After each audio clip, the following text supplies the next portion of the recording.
तो ये कहानी एक ऐसे अनाथ हाई स्कूल स्टूडेंट की है जिसे एक दिन एक ऐसी मैजिकल आइटम मिलती है जिससे कि वो उस दुनिया का सबसे ज्यादा स्ट्रॉन्गेस्ट स्टेज बन जाता है। ये कहानी लो की है जो कि अपने हाई स्कूल में कॉलेज के अंदर बैठा था और मेरी की तरह ये भी पढ़ाई में बिल्कुल ध्यान नहीं देता था। तो ये पीछे बैठ के इधर उधर की बातें सोच रहा था। तभी टीचर लोगों को नोटिस कर लेते हैं और उसको खड़ा करवा देते हैं और तब टीचर लोगों से एक क्वेश्चन पूछते हैं। अब वो खड़ा तो हो ही जाता है लेकिन वो कोई भी आंसर नहीं दे पाता, जिस वजह से वहाँ मौजूद सारे क्लास के स्टूडेंट्स उसके ऊपर हंसने लगते हैं। तभी क्लास का टॉपर जिसका नाम जैंग था वो खड़ा होता है और उस क्वेश्चन का आंसर देते हुए कहता है कि तुम्हें तो कुछ भी नहीं पता लुओ, मुझे लगता है कि तुम्हें तो यहाँ पर पढ़ाई करने के लिए आना ही नहीं चाहिए था। जैंग यहाँ पर लुओ को नीचा दिखाकर क्लास टीचर को इम्प्रेस करने की कोशिश कर रहा था और ज्यादा ओवर स्मार्ट बन के वो लुओ को घसीट के टीचर के पास ले जाता है और कहता है कि टीचर से माफी मांगो। लेकिन लुओ माफी मांगने से मना कर देता है और कहता है कि मैं बस चैप्टर को नहीं समझा, जिस वजह से मैं क्वेश्चन का आंसर नहीं दे पाया। लेकिन जैंग लुओ के साथ जबरदस्ती कर रहा था। जब लुओ उसको पीछे हटाने जाता है तभी गलती से लुओ टीचर के रखे हुए टेबल पर उनकी कॉफी कप को गिरा देता है। लेकिन तब लुओ अपने रिफ्लेक्सेस के साथ उस कप को बचा लेता है। लेकिन कप को बचाने के चक्कर में लुओ ने टीचर के ब्रश पेन को तोड़ दिया था और वो ब्रश पेन टीचर के लिए काफी ज्यादा इम्पोर्टेंट था। अगले ही सीन में हम देखते हैं कि जैंग को और लुओ को टीचर प्रिंसिपल ऑफिस में ले जाते हैं और जैसे ही दोनों प्रिंसिपल ऑफिस पहुंचते हैं तो हम लुओ को देखते हैं जो कि बहुत ज्यादा डरा हुआ था क्योंकि उसे पता है कि सारी ब्लेम उसके ऊपर ही आने वाली है। तब हम जैंग को देखते हैं जो कि प्रिंसिपल के ऑफिस में आते साथ ही अच्छा बनने का नाटक कर रहा था। वो लुओ के साथ भी अच्छे से बात कर रहा था और वो बोलता है कि मैं लुओ की तरफ से भी माफी मांगता हूँ। अभी ये सब देखने के बाद तो लुओ बहुत ज्यादा गुस्सा हो चुका था। वो कहता है कि प्रिंसिपल आप जो भी देख रहे हैं सब ये नाटक कर रहा है। लेकिन तभी प्रिंसिपल चिल्लाते हुए कहता है कि बिल्कुल चुप हो जाओ लुओ, तुमने टीचर जू के सबसे ज्यादा इम्पोर्टेंट चीज को तोड़ दिया है। ये एक हजारों सालों इम्पोर्टेंट एंशिएंट ब्रश था जिसे कि ढूंढना लगभग इम्पॉसिबल है।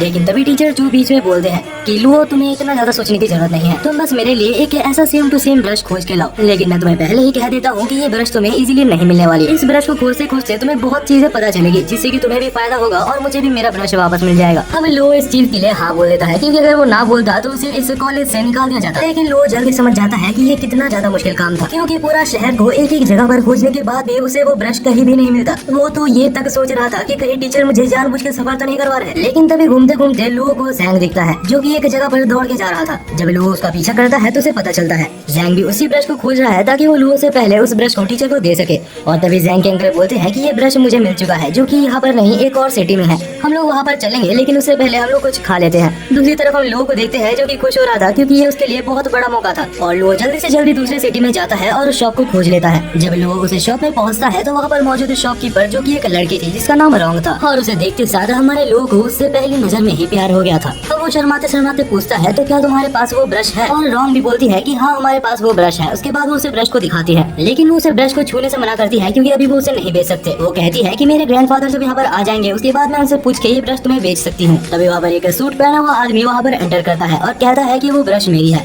ये आदमी एक क्रिमिनल है और रोंग इसे जानती है। रोंग कहती है कि हमने तुम्हें कभी भी यहाँ पर नहीं बुलाया तो जल्दी से जल्दी यहाँ से भाग जाओ। ये आदमी जिसका नाम जेन है वो बहुत ज्यादा गुस्सा हो जाता है और उस ब्रश को लेके देखता है। उसके बाद बोलता है कि ये वो ब्रश नहीं है जिसको मैं खोज रहा हूँ और तब वो उस ब्रश को फेंक लेता है। लेकिन सही टाइम पे लुओ उसको जाके पकड़ लेता है और उसके बाद जैंग कहता है कि अगर तुम मुझे वो ब्रश नहीं देती जो कि मैं मांग रहा हूँ तो मैं तुम सबको मार डालूंगा। तभी बीच में लुओ आ जाता है और अभी जिससे उसे प्यार हुआ है उसके लिए वो उसे लड़ने लगता है। लेकिन तब जैंग इरिटेट होकर अपनी पावर को रिलीज करता है जिससे कि दोनों ही बहुत पीछे जाके गिरते हैं। तब रोंग कहती है कि लुओ पीछे रहना। उसके बाद ये रोंग अपनी पावर को रिलीज करती है। वो कुछ आइसिकल स्पीयर्स का इस्तेमाल करती है जिससे कि जैंग के ऊपर कुछ ज्यादा खास असर नहीं पड़ता। लेकिन जैंग तब हैरान हो जाता है जब रोंग अपने पास में से एक स्नो ब्रश को समन करती है और उससे उसके ऊपर हमला करती है। तब जैंग भी सीरियस हो जाता है और अपने क्लाउड ब्रश को समन करता है और इसके बाद दोनों ही पागलों की तरह लड़ने लगते हैं। लुओ सोच रहा था कि कहीं वो इनके बीच में मारा ना जाए। तब जैंग रोंग को कहता है कि मैं तुम्हें पहले ही बता दूं तुम्हारे पास जो ब्रश है वो ताकतवर है लेकिन तुम मुझे हरा नहीं सकती। अब हमें यहाँ पर एक पास्ट का सीन दिखाया जाता है जहाँ हमें एक ओल्ड मैन को दिखाया जाता है जो बैठ के बहुत ज्यादा ड्रिंक कर रहा था और ये कोई ऐसा वैसा पर्सन नहीं है, ये इस दुनिया का सबसे ज्यादा स्ट्रॉन्गेस्ट सेज है।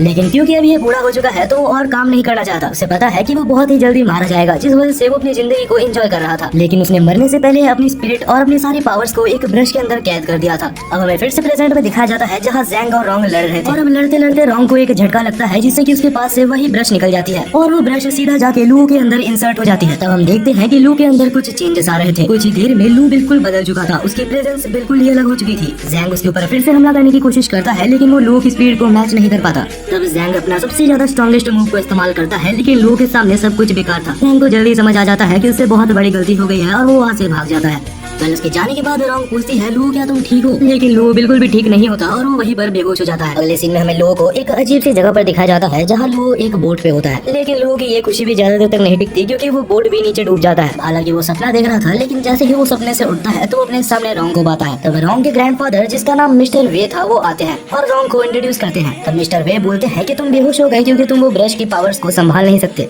तब लोगों को याद आता है कि आखिर उसके साथ क्या क्या हुआ था।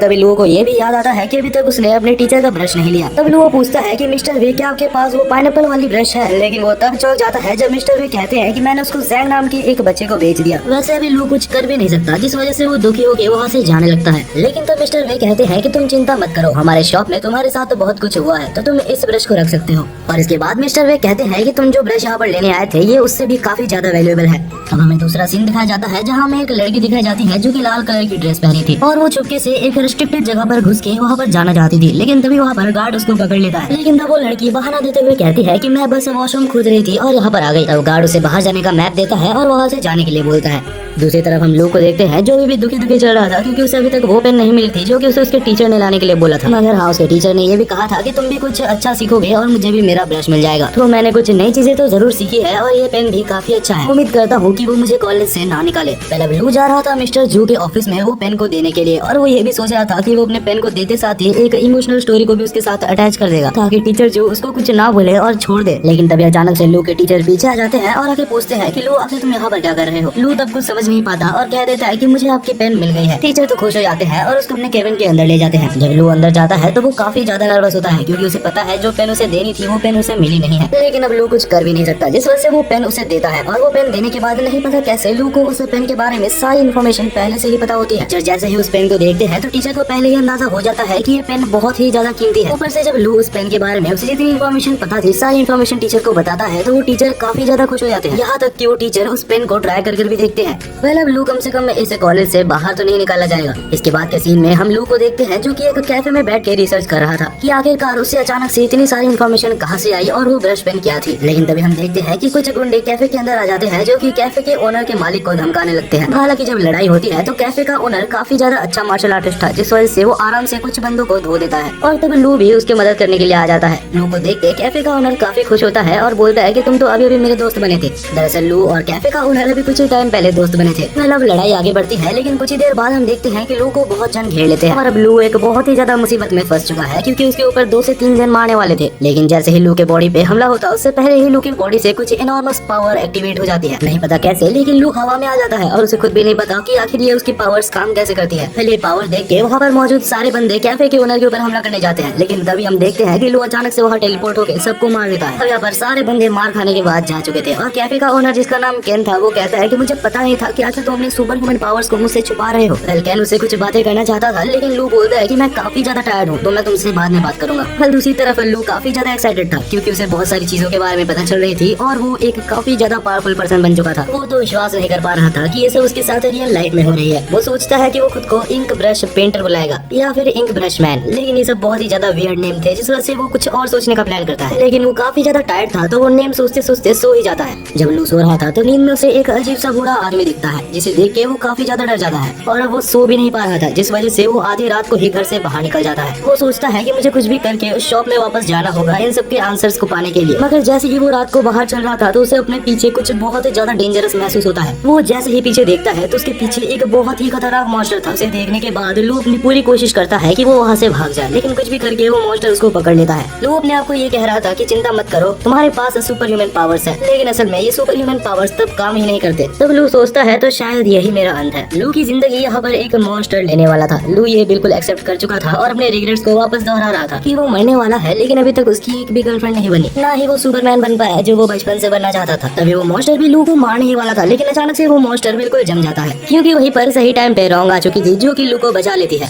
तब रॉन्ग लू को पूछती है कि आखिर हमने जो तुम्हें ब्रश दिया था वो क्या तुम्हारे पास है, लेकिन तब लू कहता है कि मैंने वो अपने टीचर को दे दिया। और ये सुन के रॉन्ग काफी ज्यादा गुस्सा हो जाती है और उस गुस्से को मॉन्स्टर के ऊपर निकाल देती है और रॉन्ग इतनी ज्यादा ताकतवर है ये देख के लू उसके ऊपर फिर से फिदा हो जाता है। मतलब ये सब हो जाने के बाद लू और रोंग फिर से उसी शॉप के अंदर जाते हैं और रोंग लू को इस बार अपने ग्रैंडफादर के पास ले जाकर बैठा देती है। तब हम देखते हैं कि रोंग के ग्रैंडफादर कहते हैं कि तुम्हारे ऊपर रात को जिस मॉन्स्टर ने हमला किया था उसे आखिर एक ब्रश पपेट कहा जाता है। वो कुछ ऐसे खतरनाक मॉन्स्टर्स होते हैं जो कि ब्रश पेन के द्वारा बनाए जाते हैं और जो ब्रश पेन मैंने तुम्हें दिया था, अगर तुम्हारे पास वो ब्रश पेन होता तो तुम मॉन्स्टर से बच सकते थे, लेकिन तुमने उस ब्रश पेन को किसी और को दे दिया। मैं ठीक कह रहा हूँ ना? तब लू कहता है अरे हाँ बिल्कुल ही ठीक कह रहे हैं, वो ब्रश मैंने मेरे टीचर को दे दिया था। तब लू कहता है कि आप मेरे को बिल्कुल पहले से पूरी स्टोरी को बताइए, मुझे पता है आप मुझसे कुछ छुपा रहे हैं। तब ग्रैंडफादर कहते हैं कि अगर तुम्हें सुनना ही है तो मैं तुम्हें सब कुछ पहले से बताता हूँ। बहुत समय पहले की बात है जब इस दुनिया में कुछ भी सही नहीं चल रहा था, बिल्कुल वर्ल्ड वॉर की तरह ही यहाँ पर बहुत सारी केओस मची थी। उस समय की बात है, बहुत सारे टैलेंटेड स्पिरिट्स और मेजेस मारे जा रहे थे। तब एक बहुत ही ज्यादा स्ट्रॉन्ग मेज ने सारे स्पिरिट्स को ब्रश में कैद करना शुरू कर दिया था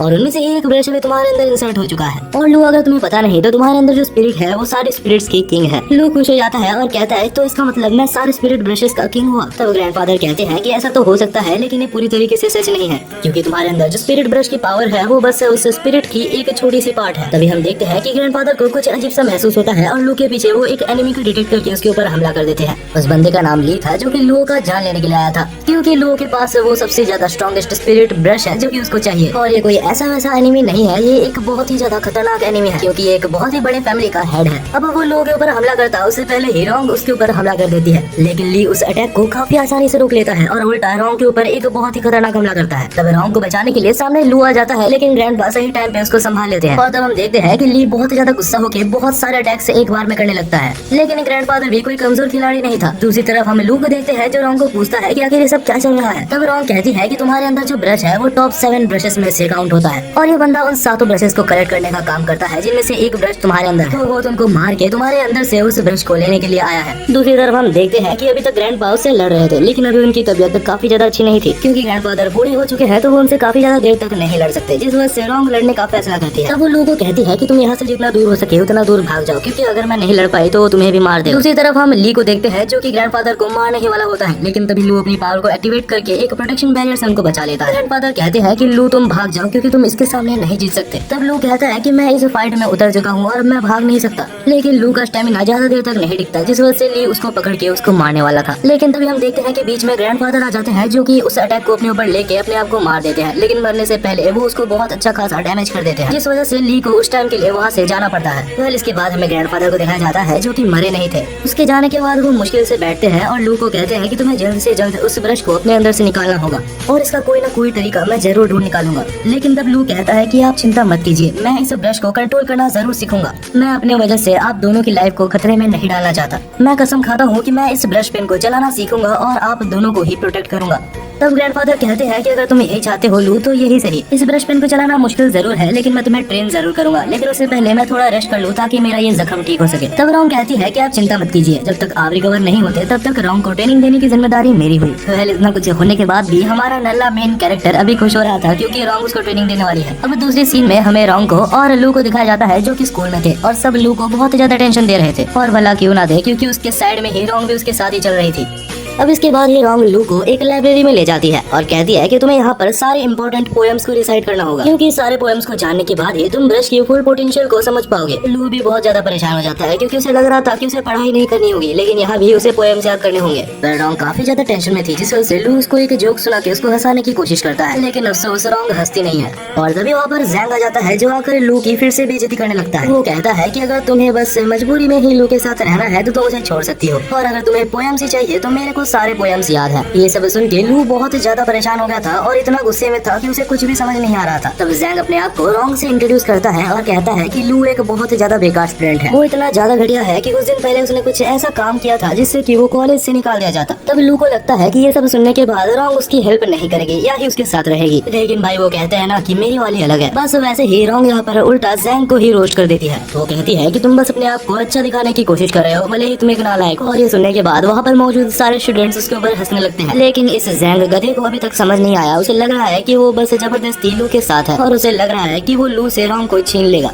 कुछ समय बाद हमें दिखाया जाता है कि रोंग और लू एक पेड़ के नीचे बैठे होते हैं। लू को अभी तक विश्वास नहीं हो रहा था कि उसके लिए रोंग ने स्टैंड लिया। वो सोच रहा था कि क्या यही असली प्यार है। अब अगर इन सब बातों को साइड में रख दिया जाए तो लू को सारे पोएम्स याद हो गए थे, लेकिन उसे एक भी पोएम समझ नहीं आया था। तब रोंग उसके साइड में आके बैठती है और कहती है कि जो भी ब्रशेस होते हैं वो प्रेफर करती है कुछ जीनियस लोगों के अंदर जाने के लिए, कुछ ऐसे लोग जिनको पोएम्स और उनके ऑथर के बारे में सारा कुछ पता होता है, ताकि वो सारे ब्रशेस अपनी फुल पोटेंशियल का यूज कर सके। लेकिन तुम्हारे जैसे गधे के अंदर एक ब्रश चला गया है, जिस वजह से वो कभी भी अपने फुल पोटेंशियल का यूज नहीं कर पा रहे। लू सोच रहा था कि बस यही देखना बाकी रह गया था, इसने मेरे मुंह पे मेरे को गधा बोल दिया। और ये सारी बातें पेड़ के पीछे से जैंग सुन रहा होता है। वो अभी सोचता है कि अगर ये सच बात है तो मेरे को भी एक ब्रश पेन ले ही लेना चाहिए। दूसरी तरफ लू पढ़ाई कर करके थक चुका है, तो उसे लगता है कि उसे अभी एक ब्रेक तो ले ही लेना चाहिए। तो रोंग कहती है कि जब वो ली तुम्हारे सामने रहेगा तो तुम्हें पूरी अपनी जिंदगी से छुट्टी मिल जाएगी। ली जू की फैमिली से बिलोंग करता है और वो फैमिली एक बहुत ही ज्यादा पॉपुलर फैमिली है जो कि अभी तुम्हारे पीछे पड़ा है और उस फैमिली से कोई भी लड़ना नहीं चाहता। तो तुम्हें जल्दी से जल्दी तुम्हारे अंदर मौजूद ब्रश पेन के बारे में जानना होगा। जितना जल्दी तुम जानोगे उतने ही अच्छे से तुम उसे यूज कर पाओगे। और हमारा नल्ला बेरोजगार लू अभी भी बस छुट्टी लेने के बारे में सोच रहा था। तभी अचानक से नहीं पता कैसे, लेकिन उसके अंदर मौजूद सारे ब्रशेस के बारे में उसे इन्फॉर्मेशन पता लग जाती है और वो सारी इन्फॉर्मेशन रोंग को समझा देता है। तब हमें बताया जाता है कि लू यहाँ पर आने से पहले अपनी टीचर के पास गया था, जिससे कि वो सारी इन्फॉर्मेशन कलेक्ट करके लाया था। बस वही, क्योंकि वो रोंग को इम्प्रेस करना चाहता था। और हाँ, ये काम भी करता है, क्योंकि ये सब सुनने के बाद रोंग लू को देखकर पहली बार अपनी जिंदगी में स्माइल करती है। और ये सब होने के बाद लू अपने ही ख्यालों में खो गया था, जिस वजह से रोंग उसको एक जोर का मारती है और उसको बोलती है कि और ज्यादा पढ़ाई करो।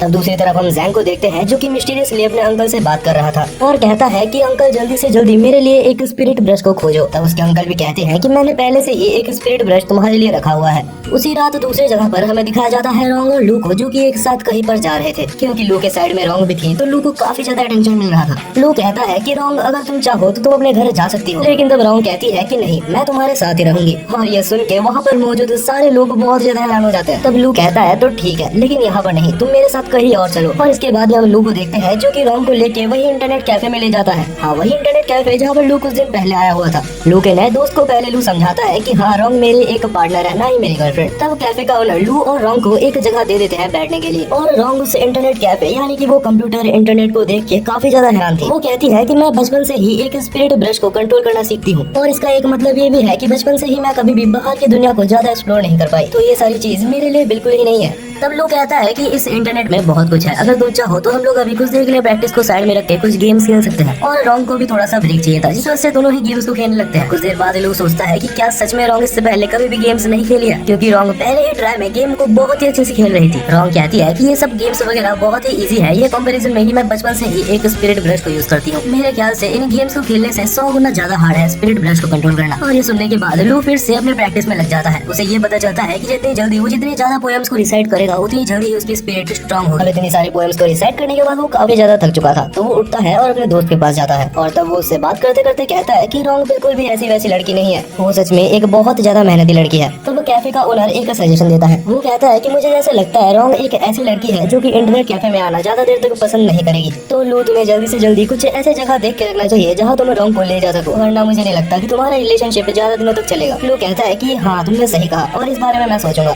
इसके बाद लू रोंग के पास जाता है और उसे सोते हुए कुछ देर तक देखता है। और अब लू को कुछ काम से बाहर जाना था, लेकिन वो रोंग के ऊपर बोझ नहीं बनना चाहता। तब लू अपने टीचर को कॉल करता है और कहता है कि क्या आप मेरे को वो ब्रश कुछ देर के लिए उधार दे सकते हैं जो कि मैंने आपको दिया था। लेकिन तब टीचर कहते हैं अच्छा वो ब्रश तो मैंने जैंग को दे दिया क्योंकि उसके अंकल मुझे वो ब्रश मांग रहे थे। ये सुनने के बाद ही वो बहुत ज्यादा टेंशन में आ जाता है और उस ब्रश को लेने के लिए बाहर भागता है। वो अंधेरी रात में भाग ही जा रहा था, तभी अचानक से वो नीचे गिर जाता है। जब वो देखता है कि आखिर उसके सामने कौन आया तो वो देखता है कि वो जैंग के अंकल थे जो कि नीचे गिरे हुए थे। इसे देख के लू को कुछ भी समझ नहीं आता, तो वो इमरजेंसी नंबर में कॉल लगाने लगता है। लेकिन तभी उसे अचानक से उसके पीछे से कुछ आवाज आने लगती है, तो वो चुपके से उधर अंदर देखने की कोशिश करता है। और जैसे ही वो अंदर देखता है तो वो देखता है कि वहाँ पर अंदर जैंग बैठा हुआ था, जहाँ पर एक लेडी भी थी जो कि सच में काफी ज्यादा पावरफुल लग रही थी। और तब वो जैंग के साथ कुछ कर रही होती है। ये देख के लू बिल्कुल ही चौंक जाता है। तो वो लेडी कहती है कि तुम्हें तो शुक्रगुजार होना चाहिए कि तुम मेरे पपेट बनने के लायक हो। दूसरी तरफ लू को कुछ भी समझ नहीं आ रहा होता कि आखिर वो क्या करे। जैंग का चेहरा देख के लू को उसको एक जोर का थप्पड़ मारने का मन कर रहा था, लेकिन क्योंकि वो एक मुसीबत में है तो इंसानियत के खातिर लू को उसे बचाना होगा। लेकिन तब लू सोच रहा था कि मुझे पता है कि अगर मैं डायरेक्टली उससे लड़ने जाऊँ तो मैं मारा जाऊंगा, क्योंकि नो डाउट वो लेडी मेरे से काफी ज्यादा स्ट्रॉन्ग है। यहाँ पर मुझे शायद से रोंग को बुलाना चाहिए, लेकिन रोंग को अगर मैं बुलाने जाऊँ तब तक जैंग भी मारा जाएगा। अब बहुत ज्यादा सोचने के बाद लू को फाइनली एक आइडिया आता है। दूसरी तरफ हम उस लेडी को देखते हैं जो कि जैंग के साथ कुछ कर रही थी, और तभी लू वहाँ से चिल्लाता है और कहता है कि आखिर अंदर कौन है। जैसे ही लेडी बाहर आती है तो लू बहुत ज्यादा गुस्से में कहता है आखिर तुमने जैंग को कैसे पकड़ा, तुम्हारी हिम्मत भी कैसी हुई जू की फैमिली से टक्कर लेने की।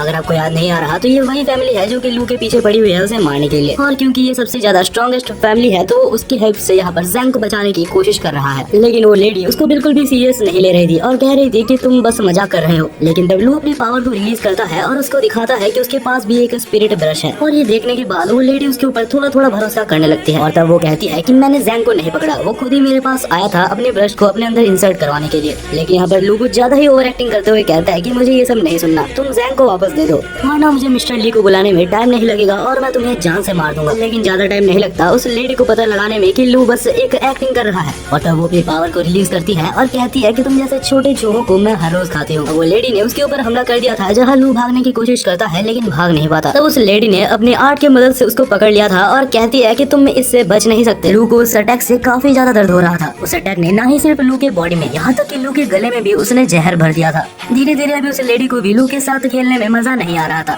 तो वो डिसाइड करती है कि वो लू को मार देगी। और अब फाइनली जब वो उसकी जान लेने ही वाली थी तब लू को कुछ समझ नहीं आता कि आखिर उसे क्या करना चाहिए। तब उसे याद आता है वही पोयम जो कि उसने पढ़ी थी और तब वो उस पोयम को रिसाइट करने लगता है और अचानक से लू के अंदर एक बहुत ही ज्यादा पावर ब्लास्ट होता है। लू को खुद भी नहीं पता था कि आखिर एक पोयम से उसके अंदर इतनी ज्यादा पावर कैसे आ गई। लेकिन जो भी है इस पावर को देख के वो लेडी बिल्कुल ही चौंक गई थी। उस लड़की को भी थोड़ा सा भी क्लू नहीं था कि आखिर लू अभी कितना ज्यादा स्ट्रॉन्ग बन चुका है। लू यहाँ पर बिल्कुल ओवर पावर्ड हो रहा था। तब यहाँ पर सनराइज भी आ जाता है और सनराइज के साथ ही लू को एक और पोयम याद आता है। उस पोयम को रिसाइट करते साथ ही लू एक बहुत ही ज्यादा खतरनाक हमला करता है जिससे कि कुछ पर्पल फॉक्स जाके उस लेडी को मार देते हैं। हालांकि अभी तक लू को काफी सारे पोयम्स याद थे तो वो सारे पोयम्स को याद करता है और एक बहुत ही बड़ा पर्पल वेव बनाता है और इस बार उसके आखिरी अटैक से वो मारी जाती है। भाई हमारी ओपी मेन कैरेक्टर की पढ़ाई यहाँ पर सच में काम आई तो शायद मुझे भी पढ़ लेना चाहिए। कल देखा जाए तो दूसरी तरफ जैंग अभी भी जिंदा था। ये एक अच्छी बात भी है और शायद एक बुरी बात भी है। अब लू उसको पकड़ता है और रोंग के पास ले जाता है। जैंग यहाँ पर बिल्कुल ही एक ज़ॉम्बी की तरह बन चुका था। जब लू रोंग के पास जैंग को ले जाता है तब रोंग कहती है कि इसके ऊपर ब्रश का कंट्रोल हो चुका था, लेकिन लकीली ये बच चुका है क्योंकि इसका कंट्रोल अभी तक ब्रेन के ऊपर नहीं आया था। रोंग उसको पूरी तरीके से क्योर नहीं कर पाती लेकिन उसके प्रोसेस को थोड़ा स्लो कर देती है। और तभी वहाँ पर जैंग के फादर भी आ जाते हैं जो कि जैंग को बचाने के लिए लू का शुक्रिया अदा करते हैं और उसे कुछ पैसे भी देते हैं। अब हमें कुछ देर बाद दिखाया जाता है जहाँ पर रोंग और लू एक जगह पर बैठे थे और रोंग कहती है कि तुमने बहुत ही बढ़िया काम किया लू, मुझे तुम्हारे ऊपर गर्व है कि हमने जो सीखा उसका तुमने बहुत ही अच्छी तरीके से यूटिलाइज किया और ये कॉम्प्लीमेंट हमारे लू के लिए कोई छोटी बात नहीं थी। दूसरी तरफ हमें उस कैफे ओनर को दिखाया जाता है जिसका नाम येन था। वो देखता है कि जमीन में कुछ गिरा हुआ है और जैसे ही वो उसको खोलता है तो कुछ अननोन पावर उसके अंदर चली जाती है। रोंग और लू दौड़ते दौड़ते वहाँ पर आते हैं और तब लू कहता है कि अरे ये तो वही ब्रश है जो कि मुझे उस लेडी को हराने के बाद मिली थी। रोंग कहती है कि अगर तुम्हें कोई ब्रश मिला था तो तुम्हें पहले कहना चाहिए था और अगर ये सच में एक ब्रश ही है तो हमें कोई चिंता करने वाली बात नहीं है क्योंकि ये बस बेहोश ही हुआ है। जैसे ही ये नींद से उठता है तो वो कहता है कि लू मुझे पहले से पता था कि तुम एक सुपरमैन हो, बस अभी मुझे कह ही दो कि आखिर तुम एक अच्छे सुपरमैन हो या फिर तुम एक बुरे सुपरमैन हो। लू कहता है अरे भाई रुक जा, मेरे को बताने का मौका तो दे। और इसके बाद लू कहता है कि हम लोग कोई बुरे आदमी नहीं है। तभी एन कहता है अगर ऐसा है तो मैं भी एक सुपरमैन बन चुका हूँ। और उसके बाद एन कहता है कि चिंता मत करो, अगर तुम्हारे ऊपर कोई हमला करेगा तो मैं तुम्हें बचा लूंगा। लेकिन तब रोंग कहती है कि रुक जाओ, तुम्हें बस अभी अभी तुम्हारी पावर मिली है, तुम्हें पता भी नहीं है कि आखिर तुम्हारी पावर क्या है। तभी एन कहता है नहीं तुम समझ नहीं रही हो, मैं अपने दोस्त को बचाने के लिए मर भी सकता हूँ। अगले सीन में हम देखते हैं रोंग, लू और येन को जो कि एक जगह पर बैठे थे। येन को ये पता लगाना था कि आखिर उसके अंदर जो ब्रश गया है आखिर उसका मालिक कौन है, लेकिन उसके बारे में किसी को भी नहीं पता तो उसकी ओरिजिन को खोजने में उसे बहुत टाइम लग जाएगा। तभी हम देखते हैं कि साइड में से एक पेशेंट गुजरता है जिसके सिर पे खून था और उस खून को देखते साथ ही येन के फिंगर टिप्स ग्लो करने लगते हैं। उसे लगता है कि उसकी पावर जाग गई है। लू उसे देख के चौंक जाता है लेकिन तब रोंग कहती है कि उसके पास मत जाना क्योंकि हमें नहीं पता आखिर इसकी पावर क्या है। तभी अचानक से नहीं पता क्या होता है लेकिन तीनों ही एक ब्लैक स्पेस में आ जाते हैं और वहाँ पर कोई अननोन पावर तीनों के ऊपर ही हमला कर रही थी। रोंग कहती है कि ये पांचों कलर जो तुम्हें दिख रहे हैं ये बहुत ही खतरनाक है, तुम्हें इससे बच के रहना होगा या फिर ये तुम्हारे ऊपर कंट्रोल कर लेगा। हालांकि कुछ देर लड़ने के बाद लू को वो पावर कैप्चर कर लेता है और उसके वजह से रोंग का जैसे ही ध्यान भटकता है तो उसको भी वो पावर कैप्चर कर लेता है। लेकिन क्योंकि रोंग भी अभी मुसीबत में है तो लू आखिर उसकी मदद कैसे ना करता। अरे समझो भाई, ऐसे भी लू को बहुत ही कम मौके मिलते हैं रोंग के सामने हीरो बनने का, नहीं पता कैसे, लेकिन लू अपने पावर्स की मदद से होश में आ जाता है और रोंग को भी होश में लाता है। रोंग होश में आने के बाद कहती है कि ये पावर्स काफी ज्यादा खतरनाक है, जरूर इसके पीछे जो भी है वो जू की फैमिली से रिलेटेड होगा और वो पक्का लू को मारने के लिए ही आया होगा। तब रोंग अपने पावर का यूज करती है और अपने आइस मैजिक की मदद से उन सारे पावर्स को रोकने के लिए एक आइस बैरियर बना देती है। लेकिन तब एनिमी बहुत सारे डीमंस को समन करता है जिस वजह से वो सारे डीमंस जाके रोंग के ऊपर हमला करने लगते हैं और तब फिर से रोंग के ऊपर रेड लाइट हमला कर देते हैं और रोंग फिर से रेड लाइट के वश में आ जाती है। तब रोंग को बचाने के लिए लू रोंग के सामने आ जाता है और उसको उस हेलुसिनेशन से बाहर लाता है। लू इन सब चीजों में इतना ज्यादा खो चुका था कि उसे पता भी नहीं था कि पीछे से एक डीमन आके उसके चेस्ट से उसके हाथ को आर पार कर चुका था। जैसे ही लू को ये चीज पता लगती है तो वो कहता है कि रोंग यहाँ से जल्दी भाग जाओ। तब वो डीमन लू को उठाता है और उसको उठा के येन के ऊपर फेंक देता है। तब जैसे ही येन उसकी उंगलियों से लू को पकड़ता है तो अचानक से नहीं पता कैसे लू के सारे इंजरीज खुद ब खुद हील हो जाते हैं। लू को तो समझ नहीं आ रहा था कि आखिर वो अभी तक जिंदा कैसे है। तब येन रोंग को भी छूता है और रोंग के भी सारे इंजरीज हील हो जाते हैं। तब उन्हें समझ आता है कि आखिर ये सब चीजें येन की उंगलियों की मदद से हो रहा है। अब फाइनली हमारे नल्ले कैफे ओनर को भी थोड़ा सा अपने ऊपर गर्व हो रहा था। तब वो कुछ ज्यादा ही ओवर कॉन्फिडेंट हो जाता है और खुद ही चला जाता है डीमन से लड़ने के लिए। हाँ, वो बात अलग है कि वो बहुत ही बुरा पिटता है, लेकिन हाँ वो अपने इंजरीज को अपने ही पावर से खुद को हील कर सकता था। और आखिर में येन उन सारे कामों के पीछे जिसका हाथ था उसको खोज निकालता है। तब वो ज़ूगे फैमिली का मेंबर सरेंडर करने की कोशिश करता है, लेकिन येन उसे छोड़ता नहीं है और उसे बहुत मारता है। लेकिन तब वो ज़ूगे फैमिली का मेंबर वहाँ से जान बचा के भाग जाता है। अब वो सारा काला धुआं वहाँ से हट चुका था और वो लोग फिर से हॉस्पिटल में आ चुके थे। तब लू ज़ैंग को देखने के लिए हॉस्पिटल के अंदर जाता है और वहाँ पर उसके टीचर भी बैठे हुए थे, जो कि काफी ज्यादा दुखी हो रहे थे और कहते हैं कि शायद ये सब कुछ मेरे वजह से ही हुआ है। तब लू को आइडिया आता है और येन अपने फिंगर टिप्स की मदद से ज़ैंग को छूता है, लेकिन वो पूरी तरीके से अभी भी रिकवर नहीं हुआ था, क्योंकि येन के पावर्स भी अभी ज़ैंग के ऊपर पूरी तरीके से काम नहीं कर रहे थे। तो लू यहाँ पर रोंग के पास जाता है। तो वो देखता है कि रोंग किसी से बात कर रही थी और उसे कहती है लू हमारे जाल में फंस चुका है और जैसे सब कुछ हमारे प्लान में था वैसे ही चल रहा है। वो मेरी हर बात को मान लेता है, उसे मैनिपुलेट करना काफी इजी है। जब ये सब सुनने के बाद लू रोंग के पास जाता है और उसे पूछता है, तब रोंग कहती है ये तो काफी ऑब्वियस है, तुम्हें ऐसा तो नहीं लगा ना कि मैं बिना किसी मेरे कारण के तुम जैसे इडियट के साथ घूमूंगी। अब ये सब सुनने के बाद लू का दिल पूरी तरीके से टूट चुका था। उसे पता नहीं था कि रोंग बस उसका इस्तेमाल कर रही है। अगले सीन में हमें रोंग और रोंग के ग्रैंडफादर को दिखाया जाता है। हमें बताया जाता है कि पहले से ही रोंग के ग्रैंडफादर का यही प्लान था कि वो लू के मदद से बाकी सारे ब्रशेस को खोजेंगे। अब ये सब सोच के जब लू बाहर चल रहा होता है तभी उसको वही रेड ड्रेस पहनने वाली लड़की दिखती है। ये वही लड़की है, अगर आप याद करोगे तो पहले ये बिल्कुल ही इलीगल तरीके से एक टेंपल पे घुसना चाहती थी। वो यहाँ पर आके लू को मैनिपुलेट करने की कोशिश कर रही थी। वो कहती है कि तुम मेरे साथ चलो, उस रोंग ने तुमको धोखा दे दिया लेकिन मैं तुम्हें धोखा नहीं दूंगी। अगर तुम चाहो तो मेरे साथ मिलकर रोंग और उसके ग्रैंडफादर से पहले 7 कोलोसल ब्रश को खोज सकते हो। लेकिन वो बोलते हैं ना कि एक बार धोखा खाने के बाद बार बार धोखा नहीं खाते। तब लू कहता है कि नहीं, कोई जरूरत नहीं है, मैं ऐसे ही ठीक हूँ। लेकिन तब वो रेड ड्रेस वाली लड़की लू को जबरदस्ती उसके साथ खींच के ले जाती है। यहाँ पर लू चाहता तो ना बोल सकता था, लेकिन लू की मस्ती तो देखो। और इसी मस्ती के चक्कर में वो फिर से मैनिपुलेट हो जाता है और हमें पता ही है कि ये लाल ड्रेस वाली लड़की कोई अच्छी लड़की नहीं है। तब वो रेड ड्रेस वाली लड़की लू को कोने में ले जाती है और फ्लर्ट करने के बहाने उसको बेहोश कर देती है। और उसके बाद वो लड़की लू को कार में भर के वहाँ से चली जाती है। दूसरी तरफ हम रोंग और येन को देखते हैं जो कि लू को खोज रहे थे, लेकिन लू का तो कोई अता पता ही नहीं था। दूसरी तरफ हमें फिर से लू को दिखाया जाता है जो कि कार के डिक्की में बंद था और उसे जैसे ही होश आता है तो वो देखता है कि उसके पावर्स को सील कर दिया गया है। तब वो लेडी उसको एक मंदिर में ले आती है और कहती है कि अगर मैं चाहूँ तो इस मंदिर में तुम्हें अभी इसी वक्त मार के तुम्हारे अंदर से उस ब्रश को ले सकती हूँ। और तब लू के अंदर से उस ब्रश को लेने के लिए वो लेडी वहाँ पर एक बहुत ही खतरनाक अटैक लू के ऊपर करती है, लेकिन तभी अचानक से उस अटैक को किसी ने रोक दिया था। तभी हमें एक अननोन पर्सन को दिखाया जाता है जो कि बिल्कुल ही टकला था। तब वो अननोन पर्सन उसके स्टूडेंट को बुलाता है जिसका नाम जू था और कहता है कि जल्दी से जल्दी उस लेडी को मार गिराओ। जहाँ पर जू और वो लेडी फाइट करने लगते हैं, लेकिन वो लेडी भी काफी ज्यादा कमजोर नहीं थी। हम देखते हैं कि वो दोनों के अंदर बहुत ही अच्छा फाइट चलता है, लेकिन आखिर में जू थोड़ा ज्यादा स्ट्रॉन्ग निकलता है और इस फाइट को जीत जाता है। लेकिन आखिर में कुछ भी करके वो लेडी वहाँ से भागने में कामयाब रही थी। इसके बाद ही हमें वो टकले आदमी का नाम बताया जाता है जो कि मास्टर बेड था। अब ये सब खत्म होने के बाद मास्टर बेड लू से पूछते हैं कि तुम्हारे अंदर ब्रश है क्या, मैं सही बोल रहा हूँ? तब लू कहता है कि नहीं, मेरे अंदर कोई भी ब्रश नहीं है। मास्टर बेड कहते हैं कि तुम्हारे अंदर ब्रश है और ये मैं सेंस कर सकता हूँ। तब लू एक फाइट के लिए प्रिपेयर हो रहा था, लेकिन तभी मास्टर बेड कहते हैं कि चिंता मत करो, हम तुम्हें हार्म पहुँचाने के लिए नहीं आए, न ही मैं तुमसे कोई फाइट करना चाहता हूँ। मुझे बस तुम्हारे अंदर मौजूद वो ग्रीन कोलोसल ब्रश के बारे में थोड़ा सा और जानना है। तब मास्टर बेड लू को एक पुरानी कहानी के बारे में बताते हैं। बहुत सालों पहले की बात है, मैं और रोंग के फादर बहुत अच्छे दोस्त हुआ करते थे, लेकिन कुछ कारणों की वजह से रोंग के फादर वहाँ से डिसअपीयर हो गए और आज तक उनका कोई भी पता नहीं है। तुम्हारी हेल्प से मैं बस इतना जानना चाहता हूँ कि रोंग के फादर अभी कहाँ है और कैसे है। तभी अचानक से मिस्टर बेडी को किसी की प्रेजेंस महसूस होती है और वो कोई और नहीं येन था। इसको देखने के बाद लू सब कुछ शांत करवाता है और कहता है कि येन मेरा दोस्त है। लू जब मुसीबत में था तो उसने येन को कॉल किया था, जिस वजह से येन यहाँ पर आ गया था। लेकिन तभी मिस्टर बेडी और बाकी सभी को फिर से एक जन की आने की प्रेजेंस महसूस होती है और ये प्रेजेंस काफी ज्यादा स्ट्रॉन्ग थी। तब मास्टर बेडी अपने मैजिक की मदद से सबको डिसअपीयर कर देते हैं। तब हम देखते हैं कि वहाँ पर एक पर्सन आया था जिसका नाम किंग था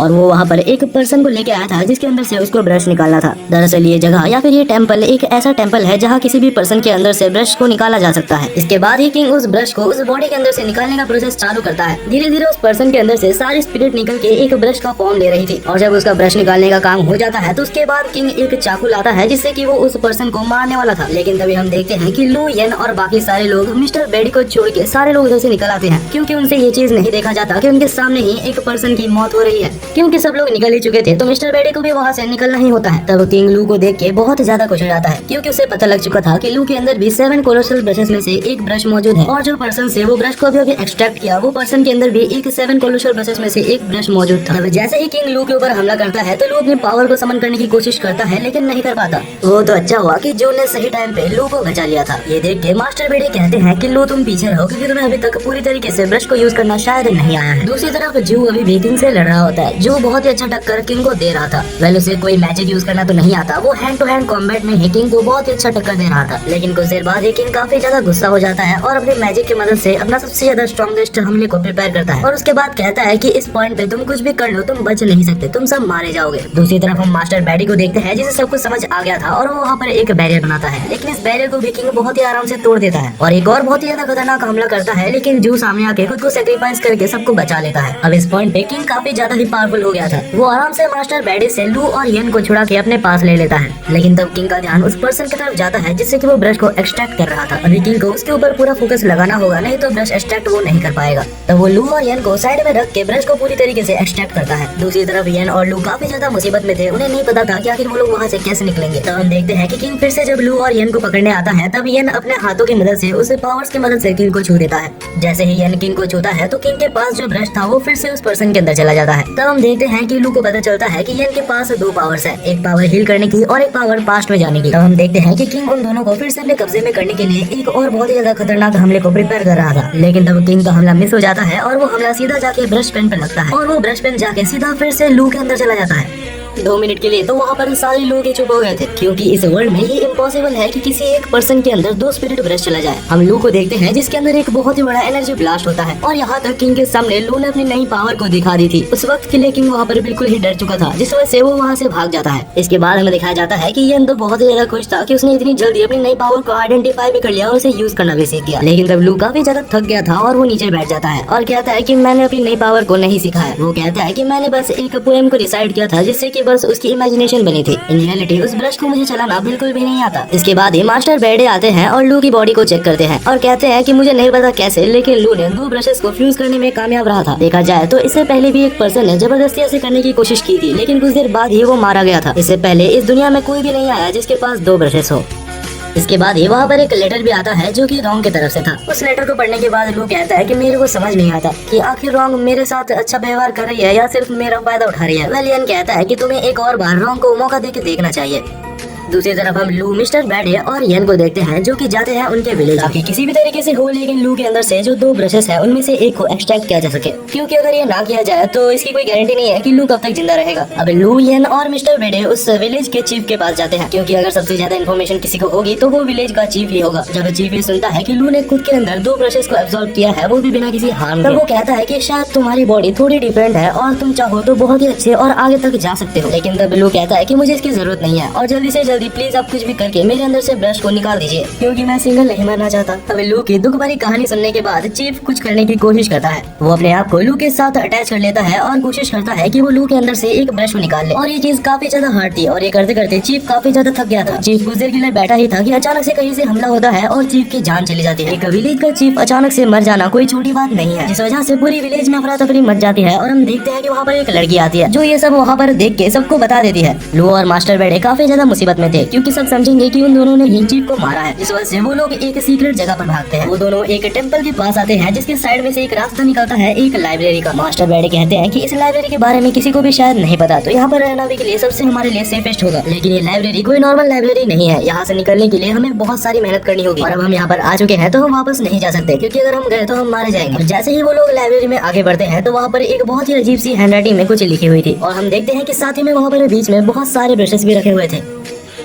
अचानक ही उन ब्रशेस को लू और मिस्टर बेडे के प्रेजेंस महसूस हो जाते हैं, जिस वजह से वो लोग एक्टिवेट हो जाते हैं, और अभी इनमें से कुछ ब्रशेस मॉन्स्टर की फॉर्म ले चुके थे। तब हमें बताया जाता है कि ये मॉन्स्टर्स ब्रश पपेटियर्स हैं, जिनको सिर्फ साउंड सुनाई देता है, इनको दिखाई नहीं देता। तब लू इसी चीज का फायदा उठा के वहाँ पर मौजूद सारे ब्रश पपेटियर्स को मार डालता है। वह लू की फाइटिंग स्किल्स देख के मास्टर बेडे काफी ज्यादा इंप्रेस हुआ था। इसके बाद ही वो लोग वहाँ पर मौजूद सारे सिंबल्स को देखने लगते हैं, और हमारा जीनियस टकला यानी कि मास्टर बेडे ये निकाल लेता है कि कहाँ पर एग्जिट हो सकता है। वो लोग एग्जिट के पास जाते हैं, लेकिन वहाँ पर कोई भी डोर नहीं था। लू को बहुत ही ज्यादा टेंशन हो रहा था कि उनको यहाँ से निकलना ही होगा, जिस वजह से वो गधा अपना दिमाग को यूज नहीं करता और अपने मैजिक पावर को समन करके उस गेट को ही तोड़ देता है। और उसके बाद मास्टर बैडी को कहता है कि जब मैं स्ट्रेस में रहता हूँ तो ऐसा ही होता है। बाकी दूसरी तरफ मास्टर बैडी काफी ज्यादा टेंशन में थे, क्योंकि उन्हें नहीं पता कि आखिर चीफ कैसे मारे गए। और हमें यहाँ पर एक बहुत ही ज्यादा शॉकिंग चीज बताई जाती है। आखिरकार चीफ मास्टर बैडी के खुद के फादर थे। वह अब दोनों ही अलग अलग हो जाते हैं और हम देखते हैं कि लू फाइनली येन को खोज लेता है। रात हो चुकी थी लेकिन लू सो नहीं पा रहा था। उसे क्या पता कि अगर वो आज रात सो जाए तो कल सुबह वो उठे या ना उठे। तब वो अपने नए ब्रश को समन करता है और उसे पूछता है कि आखिर मैं तुमको अलग कैसे करूं। लेकिन ब्रश वापस उसको एक खाली पेज दे देता है, यानी कि लू की तरह लू का ब्रश भी बिल्कुल ही गधा है। यहाँ हमें एक और शॉकिंग चीज पता चलती है। लू का जो सेकंड ब्रश है, यानी कि येलो वाला ब्रश, लू जब इसका इस्तेमाल करेगा तब तक लू की लाइफ धीरे धीरे खत्म होती जाएगी।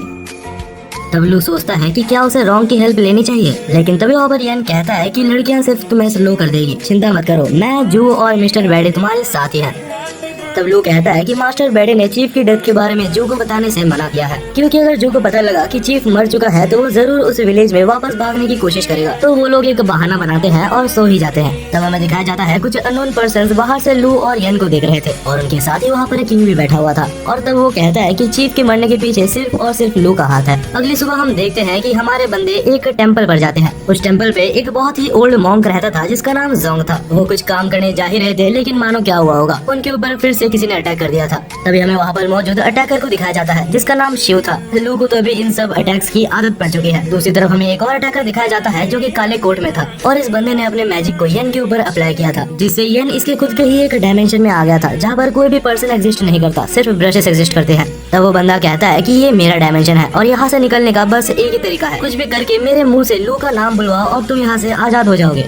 येन यहाँ पर बिल्कुल ही बुरी तरीके से फंस चुका है। अब येन को अपनी राइमिंग स्किल्स तो दिखानी ही होगी। दूसरी तरफ हम लू को देखते हैं जो कि अपनी जान बचा के भाग रहा था, लेकिन तब अटैकर शिव उसके ऊपर हमला करती है और कहती है कि हमारे चीफ को मार के तुम ऐसे नहीं भाग सकते। तब लू खुद को प्रोटेक्ट करने के लिए अपनी पावर से एक स्वॉर्ड को समन करता है, लेकिन अनफॉर्चुनेटली वो स्वॉर्ड काफी ज्यादा वीक था। लू तो अपनी पावर्स को फिर से समन करने की कोशिश करता है, लेकिन वो भी काम नहीं करता। लू अभी अटैकर शिव से काफी ज्यादा बुरा पिट रहा था, लेकिन तब अटैकर शिव सामने आती है और कहती है कि चिंता मत करो, तुम सिर्फ अकेले नहीं पिट रहे, तुम्हारे दोस्त तुमसे भी ज्यादा बुरा पिट रहे हैं। हमें दिखाया जाता है कि येन अभी भी उसी के वश में होता है, जहाँ दूसरी तरफ जू को किंग मिल के मार रहा था। अब प्रेजेंट में अटैकर शिव लू को मारने ही वाली थी, लेकिन तब लू स्माइल करता है और वहाँ पर धुआं करके वहाँ से बच जाता है। बाद में वो एक ड्रैगन समन करके लड़ने की कोशिश करता है, लेकिन लड़ नहीं पाता। लू सोच रहा था कि आखिर इस लड़की के पास कैसा ब्रश है। दूसरी तरफ हमें येन को दिखाया जाता है जो कि अभी भी उसी जगह पर फंसा हुआ था, लेकिन तब वो दिमाग लगाता है और कहता है कि मेरे पास अपने कोई पोएम्स है ही नहीं जिससे मैं राइम करूं। तब सामने खड़ा अटैकर काफी ज्यादा गुस्सा हो जाता है और कहता है तुम्हें एक कला को इज्जत देनी नहीं आती, तुम एक ब्रश पेन के हकदार नहीं हो। और यही सेम चीज येन का प्लान भी था। येन का प्लान था कि वो धीरे धीरे उसको भड़का दे जिससे कि ये बैरियर कमजोर होने लगे, और होता भी ऐसा ही है, क्योंकि कुछ देर बाद ही वो बैरियर इतना ज्यादा कमजोर हो जाता है कि येन उसको आराम से तोड़ देता है। येन बाहर आके जब लू की तरफ देखता है तो लू की हालत बहुत ही ज्यादा बुरी थी, मतलब वो लड़ तो नहीं पा रहा था लेकिन मरा भी नहीं था। और तभी उन दोनों की फाइट बीच में इंटरप्ट होती है, क्योंकि वहाँ पर एक बहुत ही बड़ा तूफान आता है और हमें दिखाया जाता है कि कहीं से वहाँ पर एक बहुत ही बड़ा ह्यूज क्रिएचर अपीयर हो जाता है, जो कि श्योरली काफी ज्यादा पावरफुल था, लेकिन क्योंकि वो इतना ज्यादा बड़ा था तो उसे हिलने में बहुत ज्यादा दिक्कत आ रही थी। देख के ऐसा लग रहा था कि वो मॉन्स्टर अटैकर शिव के ऊपर हमला करना चाहता है, लेकिन लू के अंदर का जो प्यूपल ब्रश यानी कि वो येलो ब्रश था वो खुद ब खुद मूव करता है और अटैकर शिव को उस मॉन्स्टर से बचा लेता है। हालांकि शिव को लग रहा था कि लू उसके साथ कुछ करने की कोशिश कर रहा है, और इसके बाद ही शिव वहाँ पर बहुत ज्यादा इमोशनल होकर रोने लगती है, लेकिन लू को समझ नहीं आता कि आखिर ये सब क्या हो रहा है। लेकिन तब लू को इतना समझ आ ही जाता है कि ये नया ब्रश शिव को बचाना चाहता है। तब लू के दोस्त अपनी जान को खतरे में डाल के उस मॉन्स्टर का ध्यान को डाइवर्ट करते हैं और अटैकर्स वहाँ से भाग जाते हैं, ये सोच के कि बाद में वो लू से बदला लेंगे। हालांकि ये चौंका देने वाली बात थी कि मॉन्स्टर के पास लॉन्ग रेंज डिस्टेंस अटैक्स भी है। हालांकि लू के बनाए हुए मैजिक बैरियर से वो अभी तक बचा हुआ है। येन कहता है कि मेरे को भी सिखा दो कि आखिर एक ब्रश की मदद से बैरियर कैसे बनाते हैं, लेकिन अनफॉर्चुनेटली लू को कोई आइडिया ही नहीं था, क्योंकि उसकी पीपल ब्रश यानी कि वो येलो वाली ब्रश ये सब खुद ही कर रही थी। मॉन्स्टर से बचने के लिए वो लोग भाग रहे थे, लेकिन भागते भागते वो लोग फिर से मॉन्स्टर के पास आ जाते हैं। ये सब देख के वहाँ पर मौजूद अटैकर कहता है कि अभी के लिए हमें टीम अप कर लेना चाहिए। वो अटैकर वहाँ पर अपना एक बैरियर बनाता है और लू को कहता है कि अपने बैरियर को इसमें मर्ज कर दो, ताकि वो दोनों मिलके वहाँ पर एक स्ट्रॉन्ग बैरियर बना पाए। लेकिन ऐसा कैसे करते हैं इसके बारे में लू को बिल्कुल भी नहीं पता था। तब वहाँ पर शू कहती है कि ये काफी ज्यादा आसान है, तुम्हें बस अपने ब्लड फ्लो के के अंदर तुम्हारे मैजिक माना को फील करना है। लू इन बातों को सही टाइम पे समझ जाता है, जिस वजह से वो लोग वहाँ से भागने में कामयाब रहते हैं। वहाँ से एक सेफ डिस्टेंस पे जाने के बाद वो लोग देखते हैं कि वो मॉन्स्टर एक मॉन्क का रूप ले लेता है और चिया नाम के किसी एक पर्सन को वहाँ पर बुलाने लगता है। तब उस चश्मे पहने हुए असैसिन को समझ आता है कि आखिर ये कौन है। बहुत समय पहले की बात है, वहाँ पर एक किंग हुआ करता था और उस किंग का एक डिसाइपल था जिसका नाम काय था। लेकिन एक बार काय ने उसके मास्टर की एक बहुत ही इंपॉर्टेंट चीज एक बंदे को शेयर कर दी थी जिसका नाम चिया था। और क्योंकि काय ने मास्टर की एक बहुत ही इंपॉर्टेंट चीज चिया को दे दी थी, जिस वजह से काय के ऊपर से मास्टर का भरोसा बिल्कुल ही उठ चुका था। और हमें बाद में पता चलता है कि चिया एक और एम्परर के लिए काम कर रहा था और उसने सीक्रेटली काय से सारी इन्फॉर्मेशन मास्टर के बारे में निकाल के मास्टर को मार दिया था। और जो चीज अभी हमें प्रेजेंट में दिखाई जा रही है वो काय की एक एनर्जी है। वो बहुत ही ज्यादा गुस्से में है और चिया को खोज रहा है। दूसरी तरफ हम लू येन और बाकी असैसिन्स को देखते हैं और लू की येलो वाली ब्रश नहीं पता कैसे लेकिन एक जगह पर पॉइंट कर रही थी, तो उन्हें लगता है कि अगर वो उस चीज को डिस्ट्रॉय कर दे तो काय की आत्मा को शांति मिलेगी। लेकिन तब असैसिन्स कहते हैं कि बाहर जाना खतरे से खाली नहीं है और अगर हम बाहर जाए भी तो हमारे पास बहुत ही ज्यादा कम टाइम होगा उस चीज से बचने के लिए। तब येन कहता है कि अगर तुम लोग बिल्कुल भी डैमेज होते हो तो मैं तुम लोग को हील कर सकता हूँ, लेकिन हाँ मेरे पास जितनी एनर्जी है मैं तुम लोग को सिर्फ 9 बार ही हील कर पाऊंगा। तब हम देखते हैं लू येन और शी इस खतरे को उठा के बैरियर से बाहर निकलते हैं, लेकिन निकलते साथ ही उसके ऊपर बहुत सारे अटैक्स हो जाते हैं और दोनों को हील करते करते उनके पास बस 6 ही चांसेस रह जाते हैं। इसके बाद ये फिर से लू के ऊपर हमला होता है, लेकिन शी उसको बचा लेती है, लेकिन शी फिर से डैमेज हो जाती है जिसकी वजह से येन को उनको फिर से हील करना पड़ता है और उनके पास अभी सिर्फ 3 ही चांसेस बचे हैं। और ऐसे करते करते ही अभी येन के पास सिर्फ लास्ट चांस ही बचा होता है। लेकिन तब शी बहादुरी दिखाते हुए कहती है कि मुझे और हीलिंग की जरूरत नहीं है। अब धीरे धीरे वो लोग अपने डेस्टिनेशन के पास पहुंच चुके थे, जहां येन अपना फाइनल हीलिंग फिर से शी के ऊपर इस्तेमाल करता है और शी पूरी तरीके से रिकवर हो जाती है। और उसके बाद ये अपनी पूरी पावर को रिलीज करते हुए उस मॉन्स्टर के ऊपर अटैक करती है और फाइनली जिस चीज को उन लोग को डिस्ट्रॉय करना था वो लोग उस चीज को डिस्ट्रॉय कर देते हैं। वो लोग बहुत ही दूर जाके गिरते हैं, लेकिन तभी अलग सीन में हमें दिखाया जाता है कि वो मॉन्स्टर अभी तक मरा नहीं था। वो बहुत सारे फॉर्म्स बनाकर उनकी एनर्जी को पानी के अंदर भेज रहा था। तो हम देखते हैं कि वो घोस्ट एक ब्रश का रूप ले लेता है, लेकिन सब लोग तब चौंक जाते हैं जब वो लोग देखते हैं कि लू का ब्लू ब्रश जाके उस ब्रश से बात करने लगता है और इवेंचुअली हमें पता चलता है कि ये ब्रश भी 7 ड्यूक्स में से एक ब्रश है। दूसरी तरफ हम उस घोस्ट को देखते हैं जो कि रो रहा था और उसके बाद फाइनली वो कहता है कि अभी मैं अच्छे से जा सकता हूँ और उसके बाद ही वो वहाँ से गायब हो जाता है।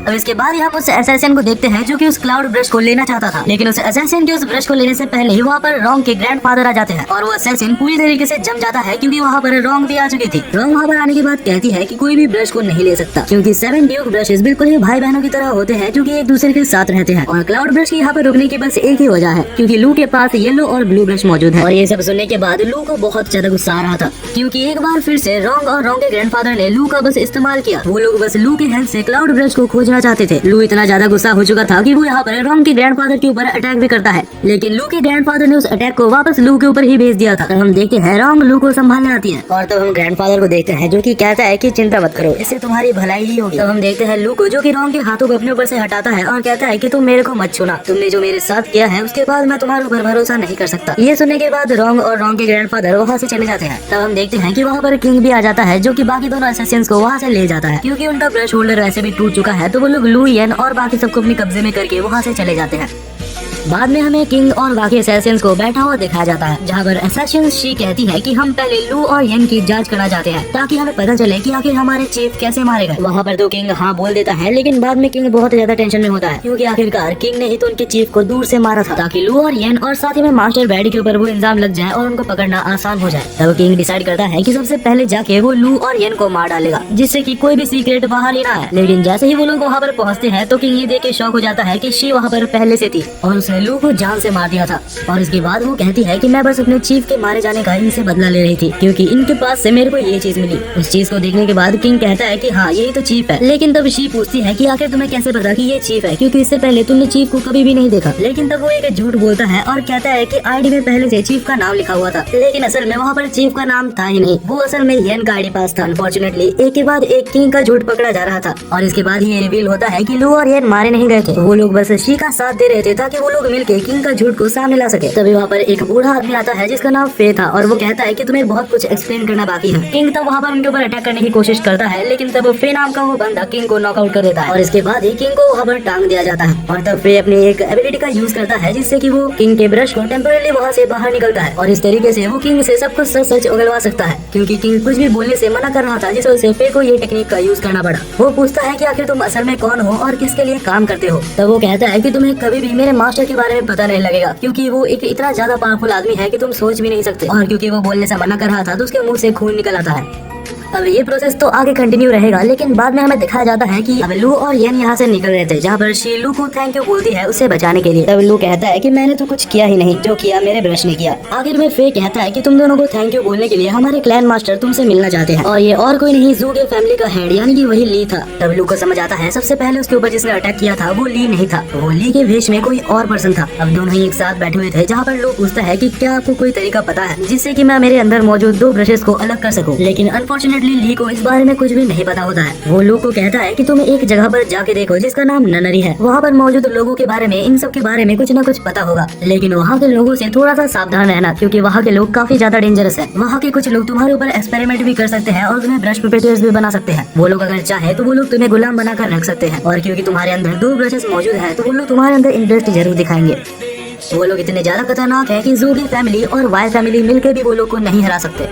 अब हमें कुछ दिनों बाद का सीन दिखाया जाता है, जहाँ ज़ू की फैमिली ली और येन को वहाँ पर रखे हुए थे एज अ गेस्ट। वहाँ पर वो लोग उनकी बहुत ज्यादा ट्रीटमेंट ले रहे थे। कुछ दिनों के लिए लू और येन काफी ज्यादा मजे करते हैं, लेकिन फिर वो लोग नोटिस करते हैं कि आखिर ज़ू की फैमिली उनके ऊपर इतना ज्यादा ध्यान क्यों दे रहे हैं। तभी लू को मास्टर बैडी का एक मैसेज आता है, जहाँ वो कह रहा था कि उसके पास ननरी की कुछ इन्फॉर्मेशन है और उसे एक गुड न्यूज भी मिली है दो ब्रशेस को स्प्लिट करने के लिए। लेकिन सबसे इम्पोर्टेंट वो ये कहता है कि ज़ू की फैमिली एक बहुत ही बेकार फैमिली है, तुम्हें जल्दी से जल्दी वहाँ से निकलना होगा। और तभी वहाँ पर शियो भी आ जाती है, जो कहती है कि मैं तुम्हारी हेल्प करूंगी यहाँ से निकलने में, लेकिन बदले में तुम्हें भी मेरी हेल्प करनी होगी। चीफ के मरने के पीछे जिन जिन का हाथ है उन्हें मारने के लिए। कुछ देर बाद हमें दिखाया जाता है कि उसी रात वो लोग वहाँ से निकलने में कामयाब भी रहते हैं, लेकिन निकलने से पहले ही उनको वहाँ पर एक पर्सन दिखता है। लू, येन और शी तब हैरान थे जब वो पर्सन उन्हें रुकता नहीं है, लेकिन अभी वो लोग एक लूप में फंस चुके थे। वो लोग जितनी बार भी गेट से निकल रहे थे वापस वो लोग मेंशन के अंदर आ जा रहे थे, और ये सब काम पक्का इसी बंदे का है। येन कहता है कि यहाँ से निकलने के लिए हमें इसे हराना ही होगा, लेकिन जैसे ही वो उसके ऊपर हमला करने जाता है वो वापस वही पर टेलीपोर्ट हो जाता है। अगर तब लू एक चीज नोटिस करता है और कहता है कि हम तीनों को अलग अलग डायरेक्शन में जाना चाहिए, और तब वो तीनों ही अलग अलग रास्ते में चले जाते हैं। लेकिन वो बंदा अभी भी चाहता तो तीनों की जगह को रिप्लेस कर सकता था, लेकिन क्योंकि उस बंदे ने येन की लोकेशन को ट्रैक नहीं किया तो उसे नहीं पता कि आखिर येन कहाँ पर है, जिस वजह से वो लोग वहाँ से निकलने में कामयाब रहते हैं। वो सब मिलकर ननरी में जा रहे थे। तभी लू को एक कॉल आता है जो कि हॉस्पिटल की तरफ से था। कॉल में वो कहता है कि मास्टर बैडी बहुत ही बुरी तरीके से इंजर्ड है। तभी लू डिसाइड करता है कि वो बाद में मास्टर बैडी को देखने के लिए जाएगा। अब सब लोग ननरी के अंदर पहुंच चुके थे, जहाँ पर येन और शी जा रहे थे, और जाते वक्त वहाँ पर येन और शी को एक मारा हुआ आदमी दिखता है। दूसरी साइड में हम लू को हॉस्पिटल में देखते हैं, जो कि मास्टर बैडी को देखने आया था। लू के आते साथ मास्टर बैडी कॉन्शियसनेस में आते हैं और लू को कहते हैं कि चीफ जो कि मारे गए वो मेरे खुद के फादर थे, और उनके मारे जाने के पीछे मैंने जब इन्वेस्टिगेशन चालू की तो मुझे पता चला।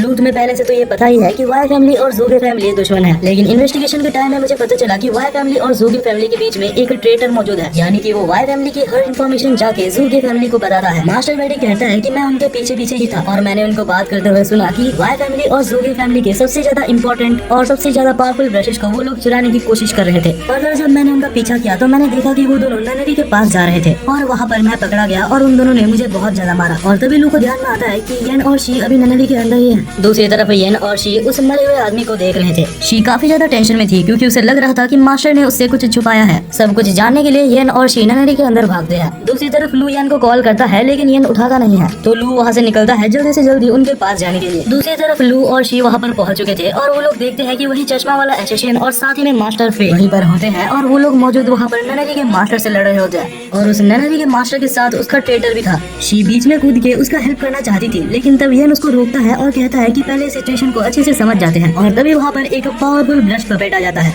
और ननरी के ब्रश पपेट इतना ज्यादा पावरफुल होते हैं, अगर वो चाहता तो उस चश्मे वाले एसेसिन को उधर ही मार सकता था। लेकिन तब मास्टर अपने ब्रश को समन करके अपने पावर्स को एक्टिवेट करता है, और उसकी पावर को देख के येन भी चौंक गया था, क्योंकि उसकी पावर काफी ज्यादा इंसेन थी, और एक सेकंड के अंदर ही उस ब्रश पपेट को वहाँ से हटा देता है। तब वो देखता है कि इन सारे ब्रश पपेट को वहाँ पर मौजूद ननरी का मास्टर कंट्रोल कर रहा था। तब फिर उसके ऊपर हमला करने जाता है, लेकिन उसके हमला करने से पहले ही वहाँ पर बीच में फिर से एक और ब्रश पपेट आ जाता है। तब ननरी का मास्टर वहाँ पर मौजूद सारे ब्रश पपेटर्स की पावर्स को भी बढ़ा देता है, लेकिन फिर अभी भी अपनी पावर्स की मदद से उन पपेट्स को काफी आसानी से हरा देता है। लेकिन तब खुद ननरी का मास्टर मैदान में उतर जाता है, और हम देखते हैं कि वो फे को यहाँ पर ब्रश पपेटियर ही बनाने वाला था, लेकिन तब शी और येन बीच में कूद जाते हैं और फे को बचा लेते हैं। हालांकि लड़ते वक्त येन को एक मॉन्स्टर हमला कर देता है, और वो दूर जाके गिरता है। वो कहता है कि मैं तो बस फे को रिकवर करने वाला था, मैं बेकार ही में बैठ जाता हूँ। येन और शी को समझ आ जाता है कि उनकी पावर यहाँ पर यूजलेस है, लेकिन तभी हमारे वहाँ पर हीरो की एंट्री होती है। लू वहाँ पर आते साथ ही अपने पावर्स की मदद से बहुत सारे सोल्जर्स को समन करता है। लू येन को उठाता है और एक स्ट्रॉन्ग हैंडशेक देता है, यानी कि मानो वो ये कह रहा था कि चिंता मत कर दोस्त, मैं आ चुका हूँ। हैंडशेक के साथ ही लू येन के हाथों में कुछ देता है। अब जैसे ही वो लोग मिलकर हमला करने वाले थे तभी ननरी का मास्टर अटैक करता है और शी येन और साथ ही में मास्टर तक को बेहोश कर देता है। उसने एक ऐसा हमला किया था जो कि धीरे धीरे उनके पास से एनर्जी लेके उनको मार देगा। तब वो कहता है कि मुझे पता है तुम यहाँ पर इसलिए आए हो ताकि तुम अपने ब्रश को सेपरेट कर सको।